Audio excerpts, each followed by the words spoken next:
Hello and good morning everyone. आज के lecture में हम सॉलिड स्टेट फिजिक्स को ही कंटिन्यू रखेंगे और आज का हमारा जो टॉपिक है वो ब्लोच थ्योरम और पीरियोडिक पोटेंशियल के ऊपर रहेगा। और ये जो टॉपिक है ब्लोच थ्योरम, ये एग्जाम पॉइंट ऑफ व्यू से बहुत ज़्यादा इंपॉर्टेंट है और ये काफ़ी टाइम एग्जाम में 10 मार्क्स में पूछ लिया जाता है। और ये जो पीरियोडिक पोटेंशियल का टॉपिक है ये बेसिक इंट्रोडक्शन है इस ब्लोच थ्योरम का, जो इसमें ये बताएगा कि किस टाइप का पोटेंशियल हम ब्लोच थ्योरम के अंदर यूज करते हैं। ठीक है, तो स्टार्ट करते हैं। तो स्टार्ट करने से पहले हम थोड़ा सा बात करेंगे पहले वाले लेक्चर्स पे, जहाँ पे हमने क्लासिकल फ्री इलेक्ट्रॉन थ्योरी के बारे में पढ़ा और क्वांटम फ्री इलेक्ट्रॉन थ्योरी या फिर समरफील्ड थ्योरी के बारे में पढ़ा। तो क्लासिकल थ्योरी में हमने पढ़ा था कि हमने वहाँ पे जो मेटल है उस मेटल को एक फ्री इलेक्ट्रॉन गैस के जैसे ट्रीट किया था, और इस थ्योरी ने कुछ बातों को एक्सप्लेन करके बताया और कुछ प्रॉपर्टी थी जो जिसको ये एक्सप्लेन करके नहीं बता पा रही थी, लाइक जो अपने पास थर्मल प्रॉपर्टी है, इलेक्ट्रॉनिक प्रॉपर्टी है, या फिर पैरामैग्नेटिज्म है, थर्मियोनिक इमिशन है और स्पेसिफिक हीट है। इन सब बातों को ये थ्योरी एक्सप्लेन करके नहीं बता पा रही थी।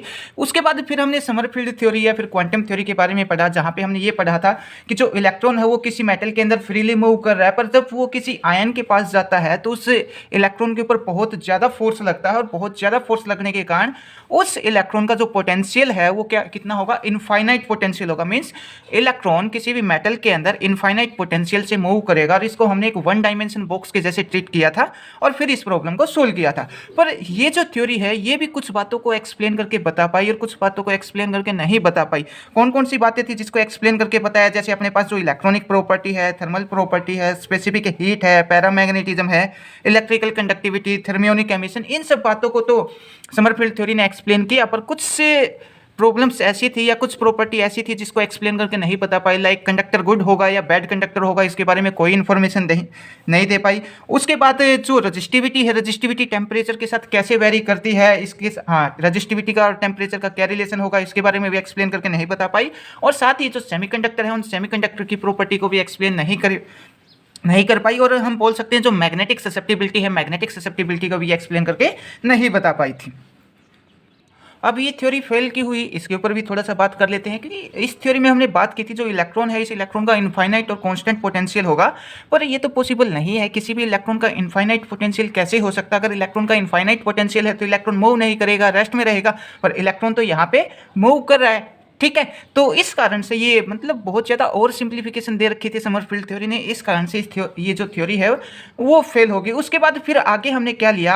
आगे हमने ये माना जब कोई इलेक्ट्रॉन किसी क्रिस्टल में मूव करता है तो जब वो आयन के पास जाता है, मान लिया ये एक इलेक्ट्रॉन है, ये इलेक्ट्रॉन एक आयन के पास गया, जैसे ही ये लेटिस पॉजिटिव आयन के पास जाएगा तो इस इलेक्ट्रॉन का जो पोटेंशियल है वो बहुत ज़्यादा होगा, और जैसे ही वो इस आयन से दूर जाएगा तो इस इलेक्ट्रॉन का पोटेंशियल बहुत ज़्यादा कम हो जाएगा या फिर जीरो हो जाएगा, मिनिमम पोटेंशियल हो जाएगा। ठीक है, और इलेक्ट्रॉन बार बार इसी पोटेंशियल को रिपीट करेगा, मतलब पॉजिटिव आयन के पास जाएगा तो लार्ज पोटेंशियल, पॉजिटिव आयन से दूर जाएगा तो पोटेंशियल कितना हो जाएगा, कम हो जाएगा या फिर जीरो पोटेंशियल हो जाएगा। ठीक है, तो हम यहाँ पे जो इलेक्ट्रॉन है उस इलेक्ट्रॉन का पीरियोडिक पोटेंशियल कंसीडर करके चलेंगे, और साथ में हम ये भी बोलेंगे कि जो पोटेंशियल है इलेक्ट्रॉन का जो पोटेंशियल है वो हाई होगा, ना कि वो इनफाइनाइट होगा।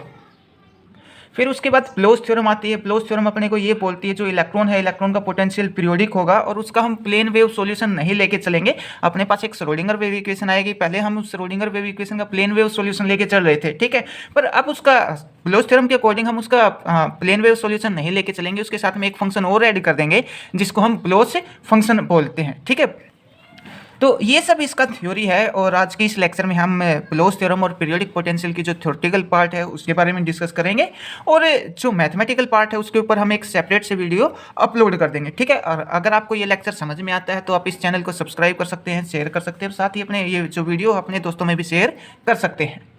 तो अब थोड़ा सा ब्लोच थ्योरम के ऊपर बात कर लेते हैं। तो हम यहाँ पे पोटेंशियल लेके चलेंगे, पोटेंशियल, हाँ, और एक पॉइंट और यहाँ पे इंपॉर्टेंट जो है, हम यहाँ पे एक इनफाइनाइट एरे लेके चलेंगे, मतलब लेटिस पॉइंट लेके चलेंगे और उसको वन डायमेंशन ट्रीट करेंगे। मतलब ये जो लेटिस पॉजिटिव आयन है इस टाइप से एक one dimension lattice positive ion हम यहाँ पे लेके चलेंगे, और इन लेटिस पॉजिटिव आयन के बीच की जो डिस्टेंस है वो ए होगी, और इस ए को हम बोलेंगे लेटिस कॉन्स्टेंट। ठीक है, और यहाँ पे जो पीरियोडिक पोटेंशियल होगा वो हम कुछ इस टाइप से दिखाएंगे, क्योंकि हमने बोला है कि वो इलेक्ट्रॉन जब लेटिस पॉजिटिव आयन के पास होगा तो उसका पोटेंशियल लार्ज होगा। तो इस टाइप से यहाँ पे हमने ए मान लिया, यहाँ पे 2a हो जाएगा, यहाँ पे 3a हो जाएगा।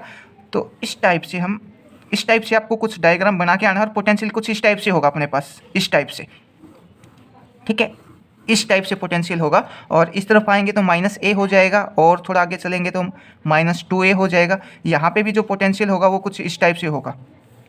ठीक है, इस टाइप का डायग्राम आपको बना के आना है। यहाँ पे क्या लिखेंगे, पोटेंशियल इन एक्स डायरेक्शन, और इधर क्या है अपने पास एक्स डायरेक्शन है। ठीक है, तो अब इसके थ्योरेटिकल पार्ट के ऊपर भी बात कर लेते हैं। अगर एग्जाम में आता है तो हम क्या क्या यहाँ पे लिख के आएंगे। तो सबसे पहले फर्स्ट पॉइंट के ऊपर बात करते हैं, फ्री इलेक्ट्रॉन थ्योरी। अब ये फ्री इलेक्ट्रॉन थ्योरी की हम बात करें, जो अपने पास क्वांटम फ्री इलेक्ट्रॉन थ्योरी थी या फिर समरफील्ड थ्योरी थी, उसके ऊपर बात करें। अगर आप क्लासिकल थ्योरी के बारे में लिखना चाहते हैं तो क्लासिकल थ्योरी में ये लिख सकते हैं, according to classical theory metal treated as a free electron gas, but we can not explain thermal property of metal using classical theory. ये सब पॉइंट हम इसके अंदर ऐड कर सकते हैं। ठीक है, तो हम यहाँ पे डायरेक्ट समरफील्ड थ्योरी के ऊपर बात करते हैं। तो free electron theory explain the various electronic and thermal property of metal like specific heat, paramagnetism, electrical conductivity and thermionic emission. मतलब जो समरफील्ड थ्योरी थी, समरफील्ड थ्योरी ने बहुत सारी प्रॉपर्टी को एक्सप्लेन करके बताया, लाइक जो इलेक्ट्रॉनिक प्रॉपर्टी है, थर्मल प्रॉपर्टी है, specific heat, paramagnetism, electric conductivity और थर्मियोनिक एमिशन, इन सब प्रॉपर्टी को एक्सप्लेन करके बताया। पर अब भी कुछ प्रॉपर्टी ऐसी रहती थी जिसको एक्सप्लेन करके नहीं बता पा रही थी, but there are various other property which could not be explain by this theory. ठीक है, उसके बाद for example the theory could not explain why certain solid have a large number of free electron. Means अगर simple word में बोलना चाहूँ तो मैं ये बोल सकता हूँ यहाँ पे कि समरफील्ड थ्योरी ये नहीं बता पा रही थी कि कौन सा कंडक्टर गुड होगा और कौन बैड कंडक्टर होगा। ठीक है, किसके पास large number of free electron होंगे और किसके पास large number of free electron नहीं होंगे। ठीक है, उसके या फिर हम ये भी लिख सकते हैं, why some solid are good conductor of electricity and some are insulator. इस बात को समरफील्ड थ्योरी एक्सप्लेन करके नहीं बता पा रही थी। उसके बाद उसके बाद अगला जो पॉइंट है, the property of semiconductor could not explain on the basis of this theory. Semiconductor के बारे में भी ये थ्योरी ज़्यादा कुछ एक्सप्लेन करके नहीं बता पाई थी। अब इसके जो फेलियर का जो रीजन है उसके ऊपर भी थोड़ा सा बात कर लेते हैं। The failure of the theory free electron model due to over simplification, क्योंकि बहुत ज़्यादा सिंप्लीफिकेशन दी थी। सिंप्लीफिकेशन क्या थी कि जो इलेक्ट्रॉन है, इस इलेक्ट्रॉन का इनफाइनाइट पोटेंशियल होगा, इसको हमने वन डायमेंशन बॉक्स के जैसे ट्रीट किया था।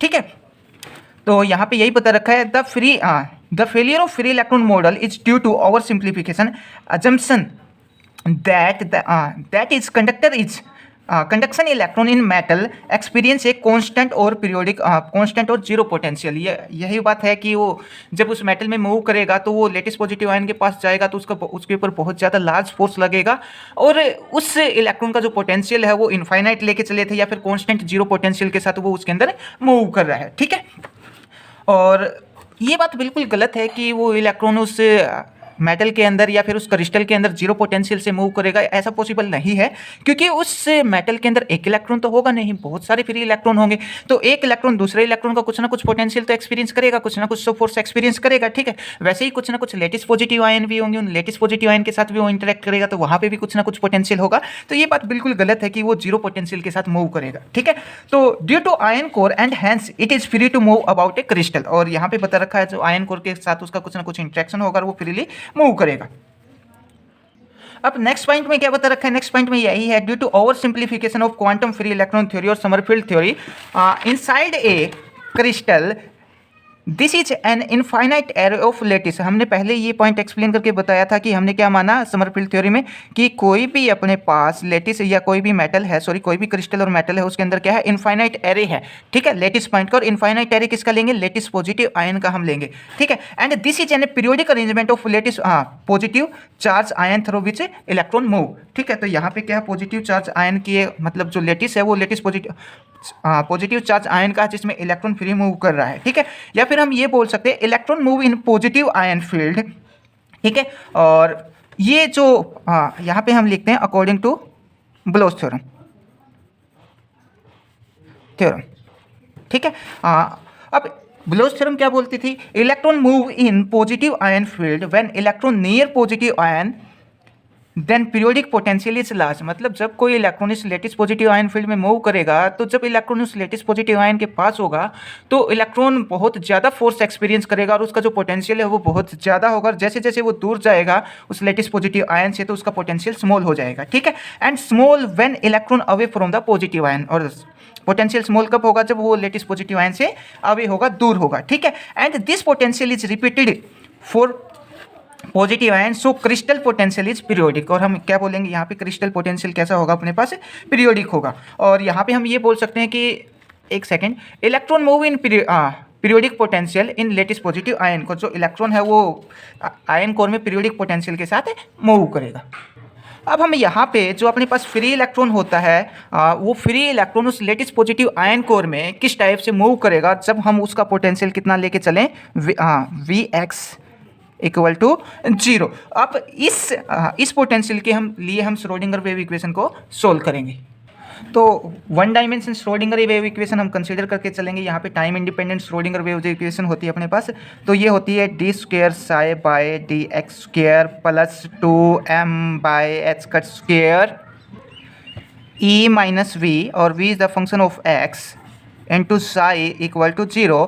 और हमने यहाँ पे जो पोटेंशियल लिया है वो कितना है, 0 है, तो पोटेंशियल की वैल्यू यहाँ पे पुट करेंगे, क्या आ जाएगा, D square psi by D X square plus 2m by H cut square E psi equal to 0। इस टर्म को हम यहाँ पे कुछ पुट कर देते हैं, तो ये आ जाएगा D square psi by D X square और प्लस इसको पुट कर दिया के स्क्वेयर साई इक्वल टू 0। अब ये जो इक्वेशन आई है ये अपने पास एक सेकंड ऑर्डर डिफरेंशियल इक्वेशन है, और इस सेकंड ऑर्डर डिफरेंशियल इक्वेशन का हम अपने पास एक सॉल्यूशन होता है जिसको हम प्लेन वेव सॉल्यूशन बोलते हैं। वो क्या होता है, वो ये होगा साई एक्स इक्वल टू ई की पावर प्लस माइनस आईटा के एक्स। ठीक है, अब अगर प्लस माइनस के लिए अलग अलग लिखना चाहूँ तो कैसे लिख सकता हूँ, साई एक्स, पहले प्लस के लिए लिखते हैं तो एक कांस्टेंट ले लेते हैं ए, ई की पावर आईटा के एक्स लिख लिया हमने यहाँ पे। उसके बाद हम माइनस के लिए अगर लिखना चाहें तो क्या आ जाएगा, दूसरा कांस्टेंट ले लेते हैं बी, ई की पावर माइनस आईटा के एक्स। ठीक है, ये इक्वेशन नंबर 1 बोल दिया, इसको इक्वेशन नंबर 2 बोल दिया। अब इन दोनों का लीनियर कॉम्बिनेशन के साथ लिखूँ तो ये आ जाएगा अपने पास साई एक्स इक्वल टू, ये हम लिखेंगे a प्लस ई की पावर आईटा के एक्स और प्लस बी ई की पावर माइनस आईटा के एक्स। ठीक है, तो ये प्लेन वेव सॉल्यूशन हो जाएगा अगर पार्टिकल किसी भी पोटेंशियल से मूव नहीं कर रहा उस टाइम पर। जो ब्लोच थ्योरम थी, ब्लोच थ्योरम अपने को ये कहती थी कि जो इलेक्ट्रॉन है उसका मतलब उसका पीरियोडिक पोटेंशियल होगा, इलेक्ट्रॉन कंप्लीटली फ्री नहीं होगा, उसके ऊपर कुछ ना कुछ पोटेंशियल होगा। तो हम ब्लोच थ्योरम में यहाँ पे एक पीरियोडिक पोटेंशियल कंसीडर करके चलेंगे और जो सॉल्यूशन है वो हम ये लेंगे। तो ब्लोच थ्योरम के कारण जो पोटेंशियल होगा तो हम यहाँ पे लिखेंगे according to Bloch theorem. Bloch theorem क्या बोलती है कि यहाँ पे अपने पास जो सॉल्यूशन होगा वो प्लेन वेव सॉल्यूशन नहीं होगा, हम यहाँ पे पीरियोडिक पोटेंशियल लेके चलेंगे। और ये हमने लिया है यू एक्स ई की पावर माइनस आईटा के एक्स। अब ये जो हमने यू एक्स लिया है, यू एक्स है अपने पास ब्लोच फंक्शन, तो हम यहाँ पे लिखेंगे U X equal to Bloch function. और यहाँ पे ये जो पोटेंशियल है वो पीरियोडिक होगा। अगर पोटेंशियल पीरियोडिक है तो हम ये बोल सकते हैं जो वेव फंक्शन है वो भी क्या होगा, पीरियोडिक होगा। अगर पोटेंशियल पीरियोडिक है तो वेव फंक्शन भी कैसा होगा, पीरियोडिक होगा।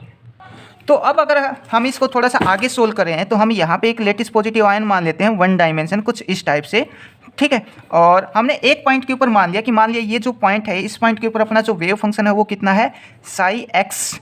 ठीक है, और यहाँ से लेके यहाँ तक की जो डिस्टेंस है वो a है और इस a को हम बोलेंगे लेटिस कांस्टेंट। यहाँ पे पोटेंशियल कितना होना चाहिए, साई एक्स प्लस a।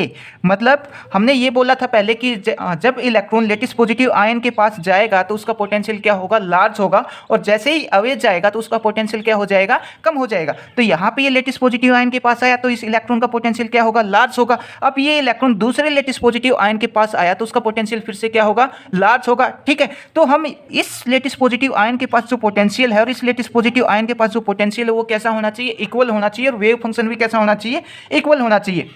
ठीक है, यहाँ पे पोटेंशियल हमने मान लिया v ऑफ x और इस पॉइंट के ऊपर पोटेंशियल मान लिया v ऑफ x और ये डिस्टेंस कितनी है, प्लस a। अगर ये दोनों पोटेंशियल इक्वल हैं तो हम ये वेव फंक्शन भी इक्वल लिख सकते हैं, और ये दोनों पोटेंशियल इक्वल है क्योंकि हमने पहले ही बोला है कि जो इलेक्ट्रॉन है वो उस पोटेंशियल को रिपीट करेगा। जैसे ही पॉजिटिव आयन के पास जाएगा फिर दूसरे पॉजिटिव आयन के पास जाएगा तो वहाँ पे पोटेंशियल सेम होगा। तो हम यहाँ से जो अपने पास ये जो वेव फंक्शन है इसको हम इक्वल मान लेते हैं साई एक्स प्लस ए। ठीक है, इसको हमने बोल दिया इक्वेशन नंबर 3।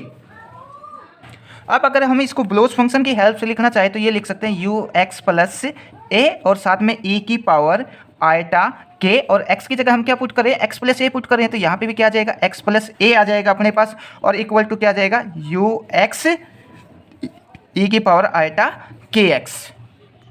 अब e की पावर आईटा के एक्स यहाँ पे भी और e की पावर आईटा के एक्स यहाँ पे भी है, तो इन दोनों को हम कैंसिल कर देते हैं। यहाँ पे क्या बच जाएगा, ये बच जाएगा यू एक्स प्लस ए और ये आ जाएगा e की पावर आईटा और के ए, इक्वल में क्या बच जाएगा, यहाँ पे यू एक्स बच जाएगा। और अपने पास ये जो e की पावर आईटा के ए है, इसको हमने यहाँ पे 1 मान लिया। ठीक है, तो क्या आ जाएगा, ये आ जाएगा U X plus A equal to U X. तो हम यहाँ पे बोल सकते हैं अपने पास जो ब्लोच फंक्शन है वो भी अपने पास से पीरियोडिक है। ठीक है, तो ये फर्स्ट पार्ट है वीडियो का। जो सेकंड पार्ट है उसमें हम जो ब्लोच थ्योरम का जो मैथमेटिकल है उसको कंप्लीट करने की कोशिश करेंगे। और ये जो टॉपिक है वो एग्जाम पॉइंट ऑफ व्यू से भी बहुत ज़्यादा इंपॉर्टेंट है।